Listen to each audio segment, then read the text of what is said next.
Tu pries, mais tu n'entends rien. Tu cherches la volonté de Dieu, mais tout semble silencieux. Et si le problème n'était pas que Dieu ne parle pas, mais que tu n'as jamais appris à reconnaître sa voix? Dans cette vidéo, je vais te révéler ce que peu de croyants savent vraiment, comment le Saint-Esprit nous parle, et surtout, comment le suivre avec clarté et puissance. Prépare-toi, ce que tu vas entendre peut bouleverser ta relation avec Dieu à jamais. Il arrive parfois qu'un cœur, en silence, entende ce que 1000 oreilles ne peuvent capter. C'est là, dans l'intimité, que le Saint-Esprit commence à murmurer. Il ne force pas, il invite. Il ne crie pas, il souffle.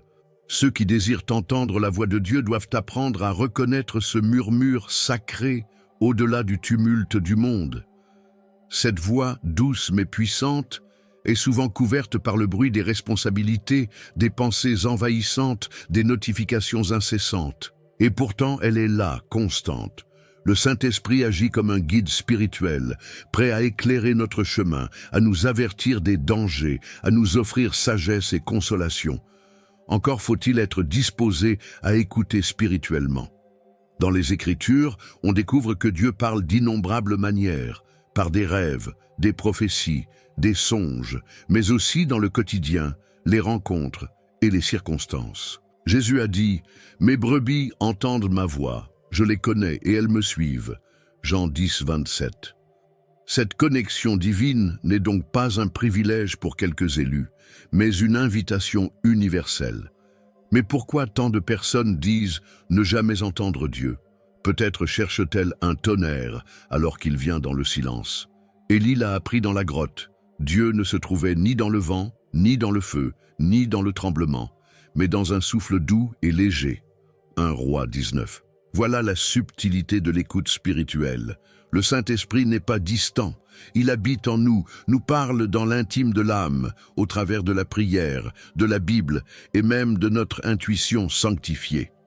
Quand on apprend à marcher dans la présence de Dieu, nos pensées s'alignent avec les siennes. La paix intérieure devient le signe qu'on est sur le bon chemin.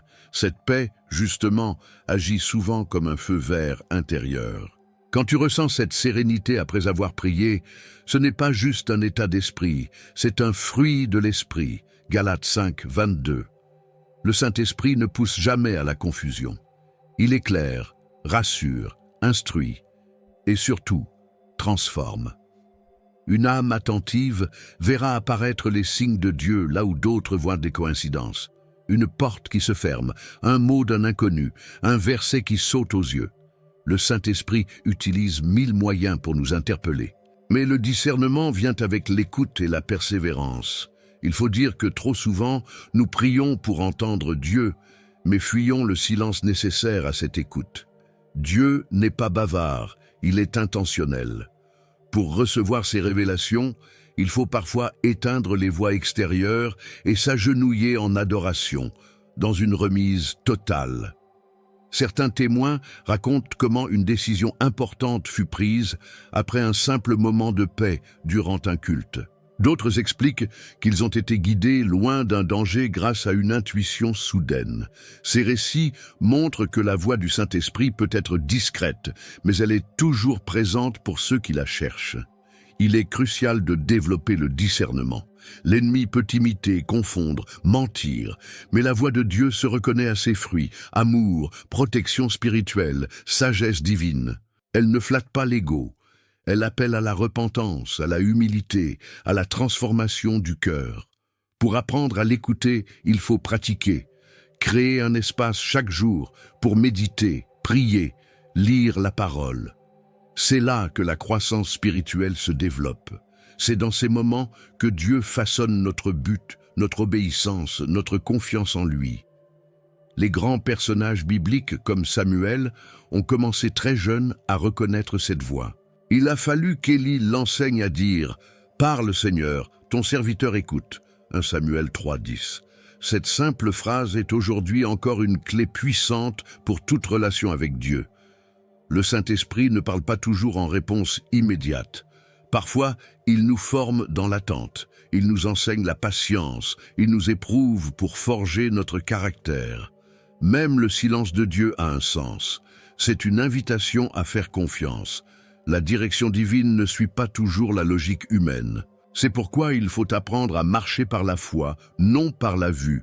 Abraham a quitté tout ce qu'il connaissait sur une simple parole. C'est cette même voie que Dieu nous offre encore aujourd'hui. Lorsque l'on commence à reconnaître la voix de Dieu, on comprend que la vie chrétienne n'est pas une routine religieuse, mais une communion vivante avec le Créateur. Il ne s'agit pas de performance, mais de relation. Une relation nourrie par l'intercession, la gratitude, la réflexion et l'amour. L'écoute du Saint-Esprit est un art sacré, une discipline de l'âme. C'est un chemin quotidien où l'on trébuche parfois, mais où l'on est toujours relevé par la grâce. Et c'est dans cette école intérieure, au fil des jours, que Dieu nous prépare à des révélations plus grandes, à des signes spirituels plus clairs. Mais pour cela, il faut apprendre à reconnaître ses impressions, ses clins d'œil célestes, ses souffles invisibles. C'est ce que nous verrons dans la suite, alors que nous parlerons de la sensibilité à sa voix, un pas crucial dans cette aventure spirituelle. Vous êtes-vous déjà senti perdu, déconnecté de qui vous êtes vraiment, sans savoir quel est le plan de Dieu pour votre vie? La vérité, c'est que vous n'êtes pas ici par hasard. Dieu a un but pour vous, et je veux vous aider à le découvrir. C'est pourquoi j'ai créé 3 e-books qui transformeront votre parcours avec Dieu. Cliquez sur le lien dans le commentaire épinglé et commencez votre transformation dès maintenant. Ce n'est pas que Dieu ne parle pas, c'est souvent nous qui ne sommes pas à l'écoute. La voix de Dieu peut résonner dans 1000 détails du quotidien, mais il faut une oreille spirituelle affûtée pour la discerner.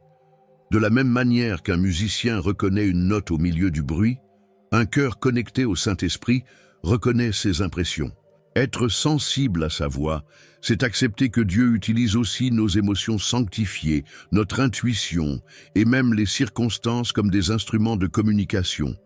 Un verset qui revient sans cesse, un mot dans une conversation ou une paix intérieure soudaine peuvent être des signaux célestes. Encore faut-il avoir l'attention spirituelle éveillée. Dieu ne parle pas seulement par des mots. Il parle par des silences qui troublent, par des urgences dans l'âme, par des images dans les rêves ou des pensées persistantes qu'on ne peut chasser.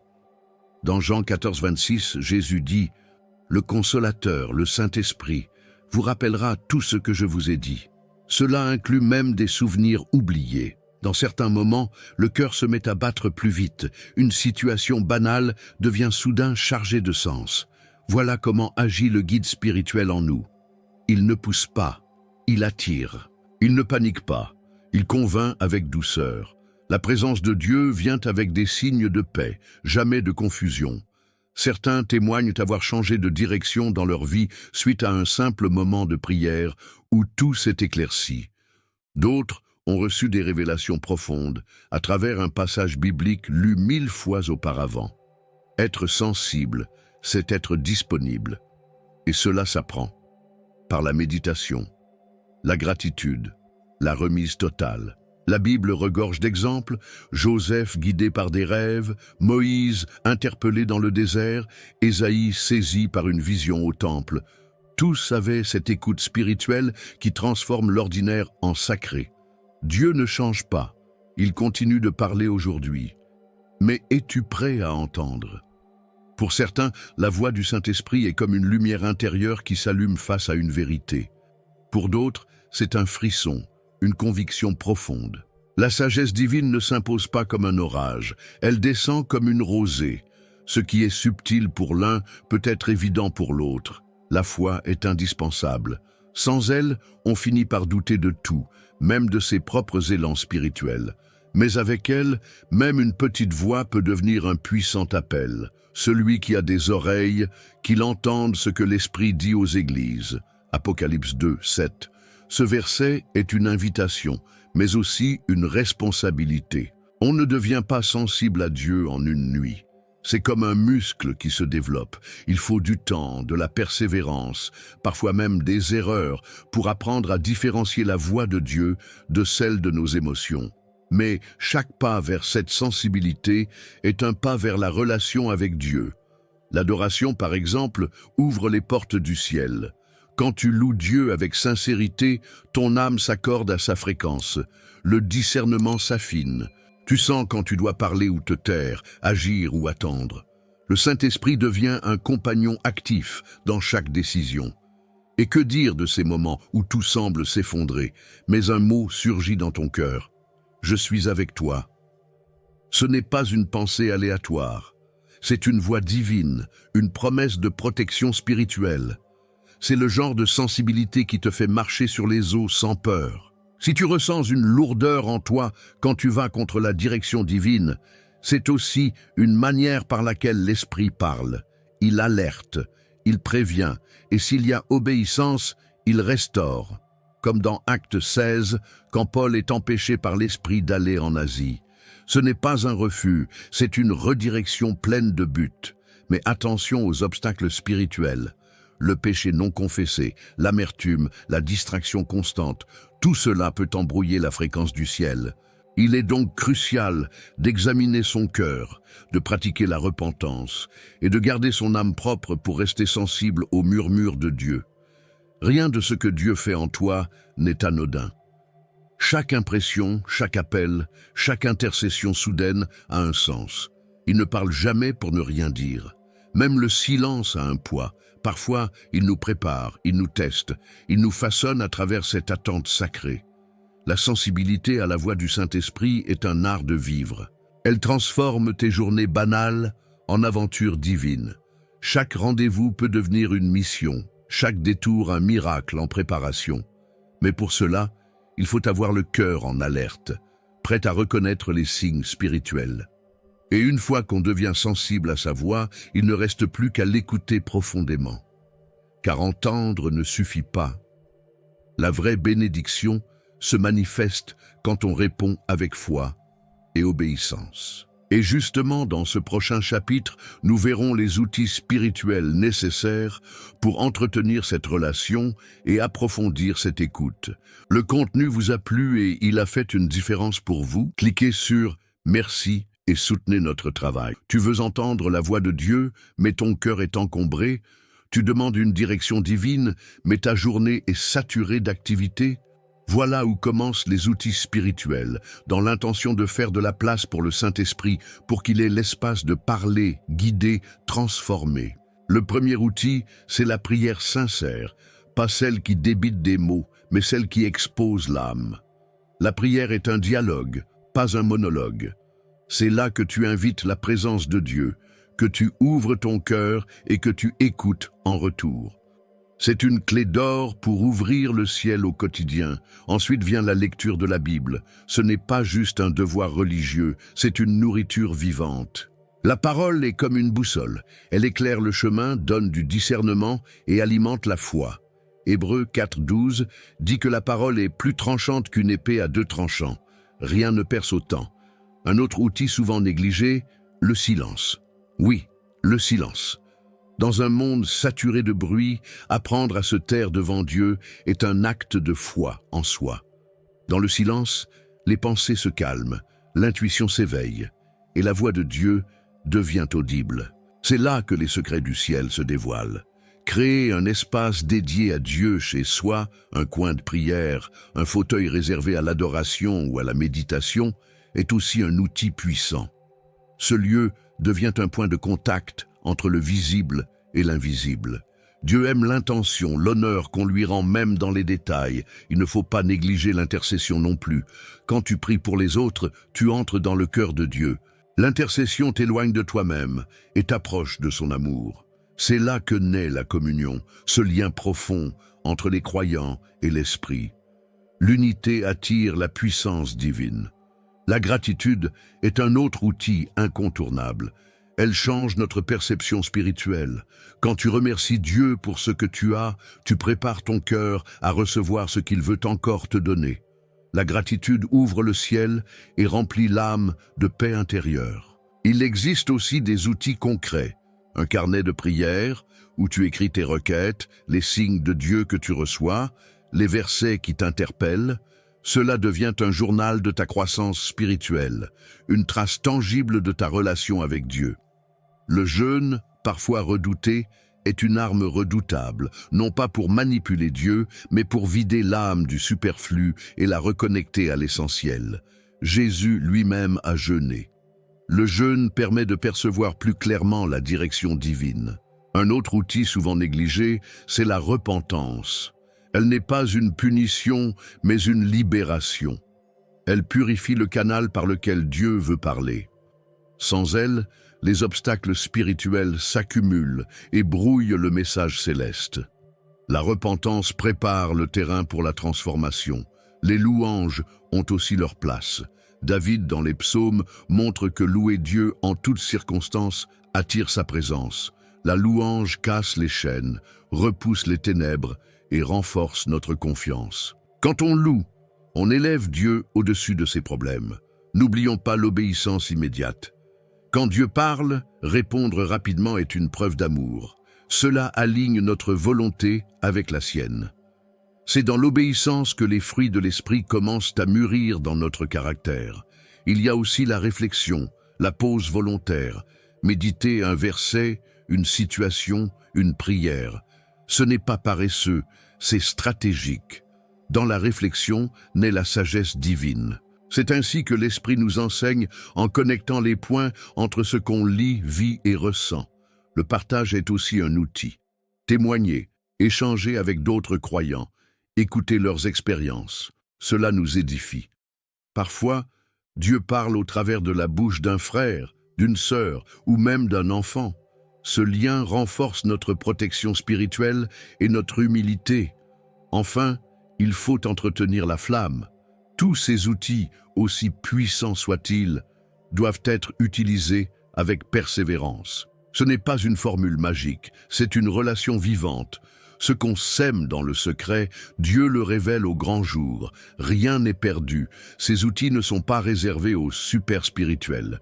Ils sont pour toi, maintenant, aujourd'hui. Commence petit. Un verset, un chant, 5 minutes de silence. Et tu verras, ta connexion divine se renforcera, ta voix intérieure s'affinera, et tu seras prêt à mieux entendre et surtout à reconnaître la voix du Saint-Esprit. Et maintenant que ces outils sont entre tes mains, il est temps de voir ce qui peut encore bloquer leur efficacité.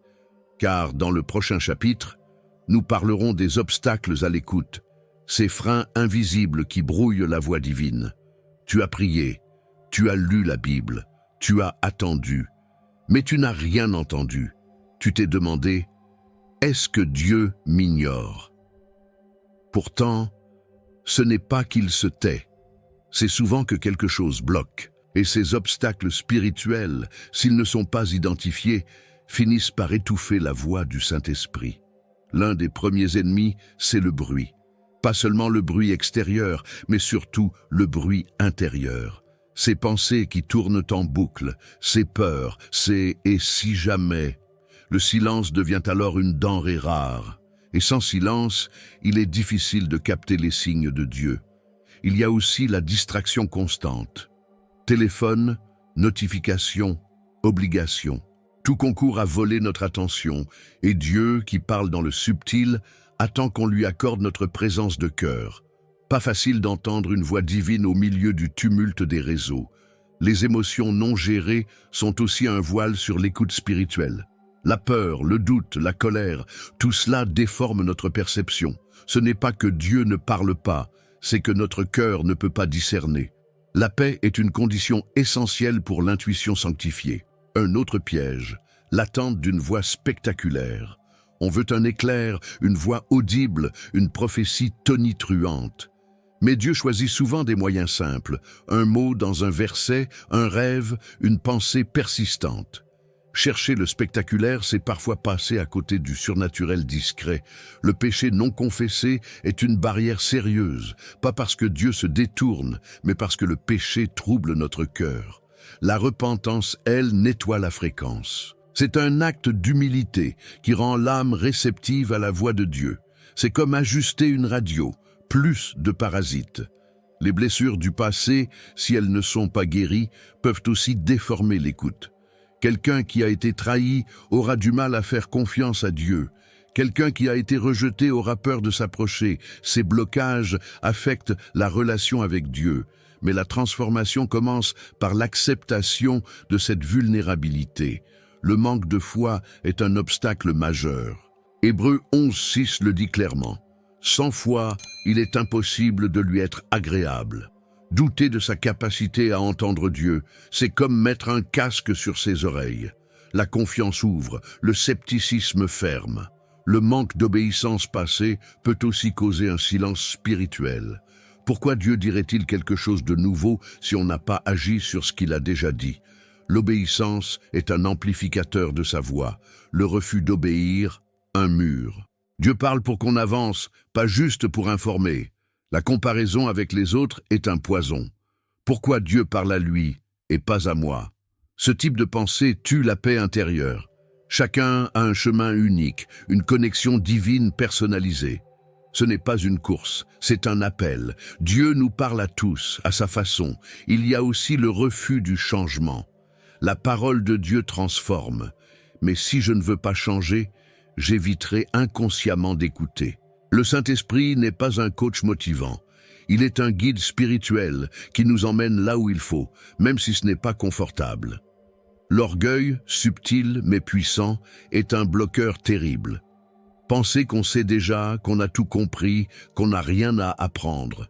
L'écoute spirituelle exige un cœur humble. C'est celui qui dit « Parle, Seigneur, ton serviteur écoute », qui entend réellement. Le manque de persévérance est aussi un frein. Parfois, Dieu teste notre endurance. Il veut voir si nous le cherchons par amour ou juste pour une réponse rapide. Il nous façonne dans l'attente. La persévérance n'est pas une option, c'est une preuve de désir sincère. Un autre obstacle souvent négligé, le désordre intérieur. Quand notre vie est encombrée de priorités inversées, il devient difficile de faire la place à la méditation, à la prière, à l'adoration. Dieu n'a pas besoin de notre perfection, mais il cherche notre disponibilité. Les influences extérieures toxiques, certaines amitiés, des contenus numériques douteux, des atmosphères chargées, brouillent aussi la fréquence spirituelle. Le Saint-Esprit ne s'impose pas dans une pièce saturée de confusion. Il attend un espace saint, purifié par notre choix de sanctification. Et enfin, il y a l'absence de gratitude. Un cœur ingrat ne perçoit plus la main de Dieu dans les petites choses. Il est aveugle aux fruits de l'esprit. La reconnaissance ouvre les yeux de l'âme. Elle rend sensible aux moindres signes spirituels. Sans gratitude, on passe à côté de 1000 bénédictions. Mais une fois que ces obstacles sont identifiés et traités, alors une nouvelle clarté émerge. Et dans cette clarté, la voix du Saint-Esprit reprend sa place centrale. C'est là qu'intervient le sujet suivant, le pouvoir de l'obéissance. Ce moment où l'écoute se transforme en action. Entendre, c'est bien, mais obéir, c'est mieux. C'est même essentiel. Car dans la Bible, Dieu n'a jamais parlé pour qu'on reste passif. Il parle pour transformer. L'obéissance est le pont entre la voix de Dieu et la transformation de ta vie. Sans elle, l'écoute reste stérile. Dans Jean 14:23, Jésus dit « Si quelqu'un m'aime, il gardera ma parole ». L'obéissance n'est pas une obligation religieuse, c'est une preuve d'amour. C'est ce qui alimente la relation avec Dieu.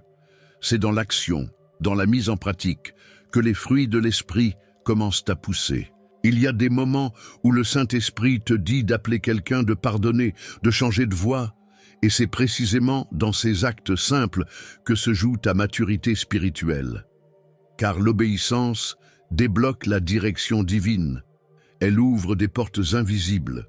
Noé a construit une arche quand personne ne comprenait pourquoi. Abraham a quitté sa patrie sans savoir où il allait.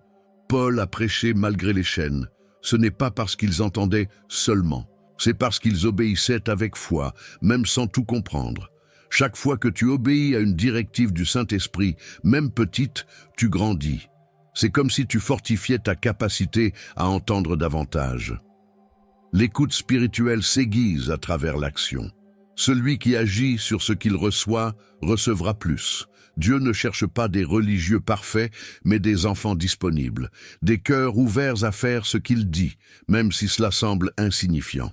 C'est cette humilité qui attire sa faveur. Celui qui est fidèle dans les petites choses l'est aussi dans les grandes. Luc 16, 10. Parfois, l'obéissance est coûteuse. Elle demande de renoncer à quelque chose, une relation toxique, une mauvaise habitude, un projet charnel. Mais ce qu'on perd dans l'instant, Dieu le remplace par sa paix intérieure, sa protection spirituelle, sa présence constante. L'obéissance est le terrain où Dieu manifeste sa puissance. Les murailles de Jéricho sont tombées après qu'Israël ait obéi à un ordre étrange, tourné en silence pendant 7 jours. Ce n'était pas logique, mais c'était divin. Et cela a fonctionné. Il faut parfois du courage pour obéir, parce que le monde rit, critique, ne comprend pas, mais la voix du Saint-Esprit est plus forte que celle des hommes. Obéir, c'est refuser de vivre par peur et choisir de marcher par confiance. Chaque pas d'obéissance est une semence, et chaque semence produit une récolte, peut-être pas immédiate, mais toujours certaine. Dieu honore toujours celui qui obéit, même dans le secret, même dans la douleur. L'adoration pure, c'est souvent l'obéissance silencieuse. Il y a des prières que Dieu n'exauce pas parce qu'on n'a pas encore obéi à ce qu'il a déjà dit. L'intercession perd de sa puissance quand elle n'est pas suivie d'action. L'obéissance redonne de la vigueur à la prière, car elle prouve qu'on est prêt à bouger. Tu veux une révélation plus grande? Commence par obéir à la dernière que tu as reçue. Dieu parle en séquence. Il ne saute pas d'étape. L'écoute spirituelle s'approfondit quand tu montres que tu prends au sérieux ces directions. L'obéissance est souvent la clé de la guérison intérieure. Ce n'est pas que Dieu ne veut pas te restaurer, c'est parfois que tu refuses d'agir sur ce qu'il te demande. Libère cette personne, pardonne, change de fréquentation. Ce sont là des pas qui précèdent la guérison. Ne cherche pas à tout comprendre avant d'obéir. Parfois la lumière vient après le pas. Comme Pierre qui n'a marché sur l'eau qu'après avoir quitté le bateau. Il a expérimenté le miracle, mais cela a commencé par une simple action. Viens. L'obéissance est aussi un acte de gratitude. On ne suit pas Dieu par peur, mais par reconnaissance. On veut lui rendre l'amour qu'il nous a donné. C'est dans cet élan que la communion devient réelle. On vit non plus pour soi, mais pour celui qui nous a tout donné. Et quand l'obéissance devient un style de vie, une croissance spirituelle s'installe. On ne vit plus dans la confusion, mais dans la clarté. Le cœur devient léger, l'intuition devient fine, et la voix de Dieu devient familière, car on y répond avec fidélité.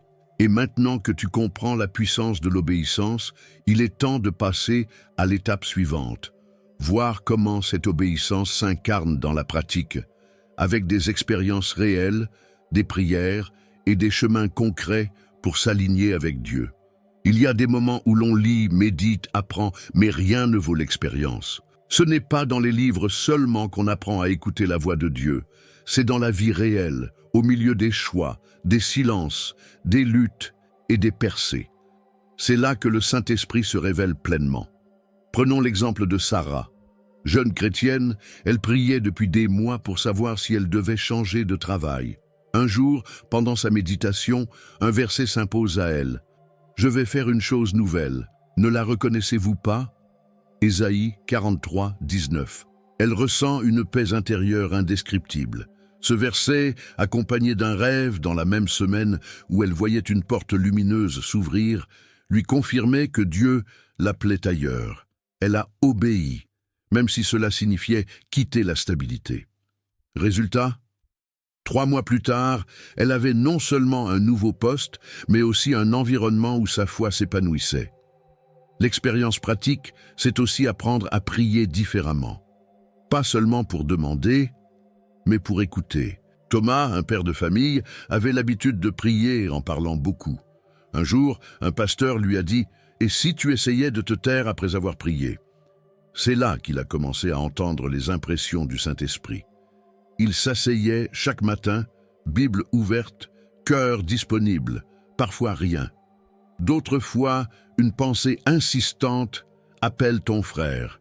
Ce frère en dépression avait besoin de parler. Ce n'était pas un hasard, c'était une direction divine.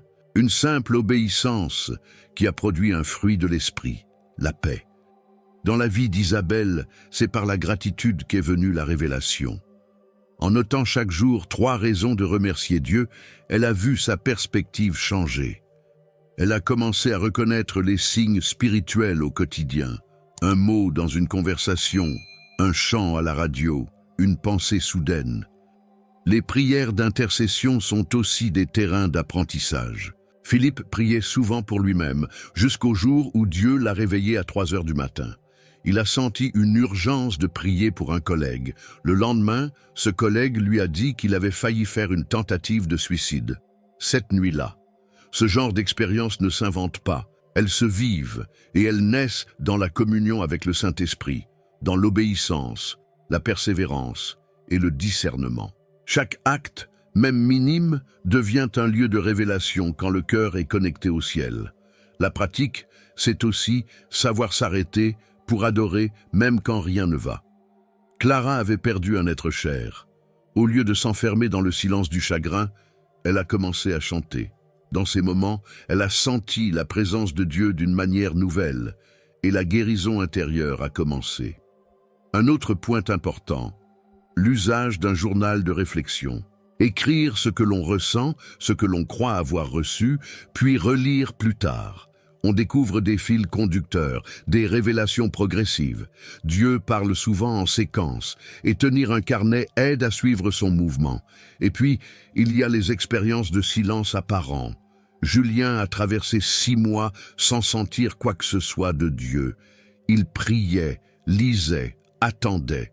Un jour, en lisant un ancien mot noté dans son journal, il réalise que tout ce qu'il vit avait été annoncé 6 mois plus tôt. Ce n'était pas le silence, c'était la préparation. L'expérience pratique, c'est aussi se tromper et apprendre. Un jour, Élise a cru recevoir un mot pour une amie. Elle l'a dit, mais l'amie ne s'est pas du tout sentie concernée. Élise était confuse, mais en priant, elle a compris. Ce n'était pas un message pour l'amie, mais pour elle-même. Dieu lui enseignait la patience. Chaque pas dans l'écoute, même les hésitations, sont des pas vers la croissance spirituelle. Ne pas avoir peur de se lancer est crucial. Dieu n'attend pas des experts, mais des cœurs sincères, ceux qui osent, qui tombent, qui se relèvent et qui obéissent encore. Les témoignages ne sont pas faits pour impressionner, mais pour inspirer. En les partageant, on alimente la foi des autres. Tu ne sais jamais qui sera encouragé par ton récit. Raconter comment Dieu t'a parlé, même d'une manière simple, peut devenir un guide spirituel pour quelqu'un d'autre. Alors pourquoi ne pas prendre un moment maintenant pour écrire, ou bien pour prier en demandant « Seigneur, que veux-tu me dire aujourd'hui ?» Cette prière toute simple peut être la porte d'un miracle. Dieu n'est jamais loin. Il est toujours prêt à parler à ceux qui se tiennent à l'écoute. Et c'est justement ce qu'apporte le sujet suivant, la transformation personnelle. Car écouter la voix de Dieu et y répondre, ce n'est pas seulement apprendre à marcher, c'est devenir quelqu'un de nouveau, façonné par sa parole vivante.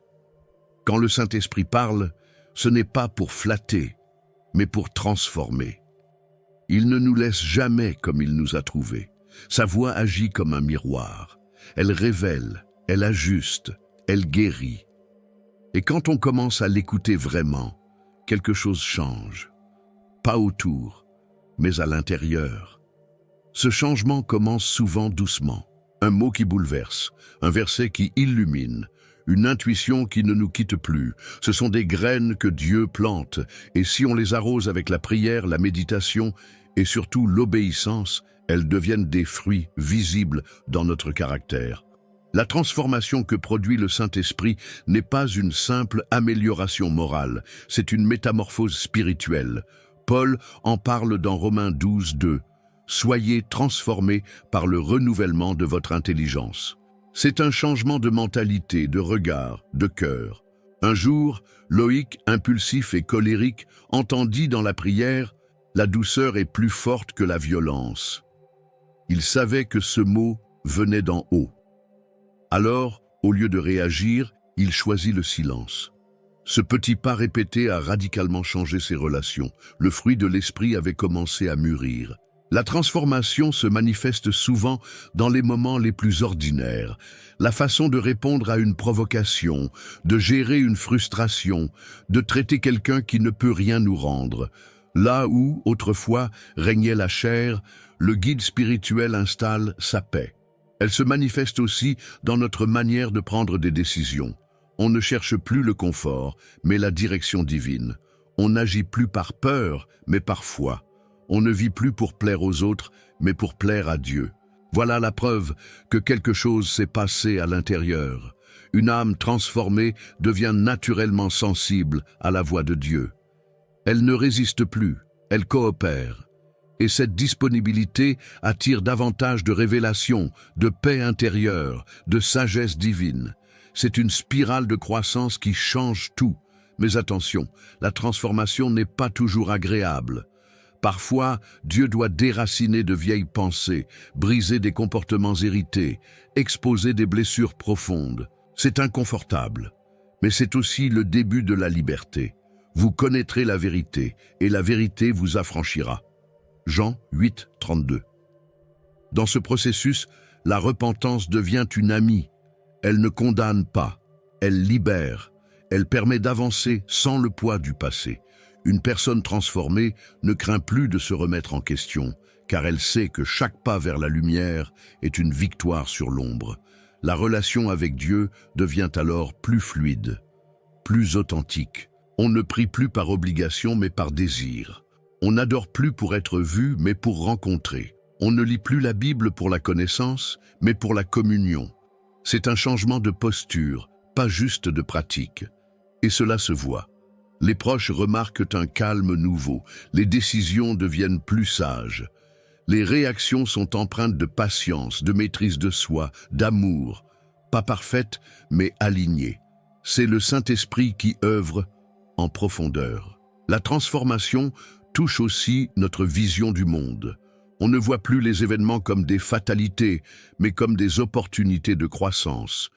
Même les épreuves deviennent des terrains de protection spirituelle, car on sait que Dieu les utilise pour forger notre caractère. Et cette nouvelle perspective nous pousse à intercéder pour les autres, à pardonner plus facilement, à bénir même ceux qui nous ont blessés. Pas par effort humain, mais parce que quelque chose en nous a changé. C'est la preuve que l'amour de Dieu a pris racine. Le changement intérieur pousse aussi à agir. Aider un inconnu, offrir une oreille attentive, faire un geste de compassion. Tous ces petits actes sont les fruits visibles d'un cœur touché par la présence de Dieu. Ce ne sont pas des performances, mais des réponses naturelles à sa voix. La transformation n'est pas un sprint, c'est une marche. Elle demande de la persévérance, de la gratitude, de la remise totale. Il y aura des rechutes, des résistances, mais Dieu ne travaille jamais en vain. Ce qu'il commence, il le termine. Finalement, la transformation personnelle est le plus grand témoignage que nous puissions offrir au monde. Ce n'est pas ce que nous disons, mais ce que nous devenons qui convainc, et c'est là que la gloire de Dieu se reflète. Dans un cœur transformé, dans une vie renouvelée, dans une âme façonnée par l'écoute spirituelle et la fidélité à sa voix. Tu sais maintenant que Dieu parle et qu'il veut te parler à toi, personnellement. Alors ne laisse pas cette révélation s'éteindre. Mets en pratique ce que tu as appris aujourd'hui. Prends du temps pour écouter, obéir et marcher avec le Saint-Esprit. Et toi, comment Dieu t'a-t-il déjà parlé? Partage ton expérience en commentaire, car ton témoignage peut encourager une autre âme. Abonne-toi à la chaîne, active les notifications et continue ce chemin de croissance spirituelle avec nous. Ta transformation ne fait que commencer. Tu as appris à écouter la voix du Saint-Esprit, mais savais-tu que même le sel que tu utilises chaque jour peut devenir une arme spirituelle redoutable si tu comprends ce que Dieu en dit vraiment? Ce que tu vas découvrir risque de tout changer.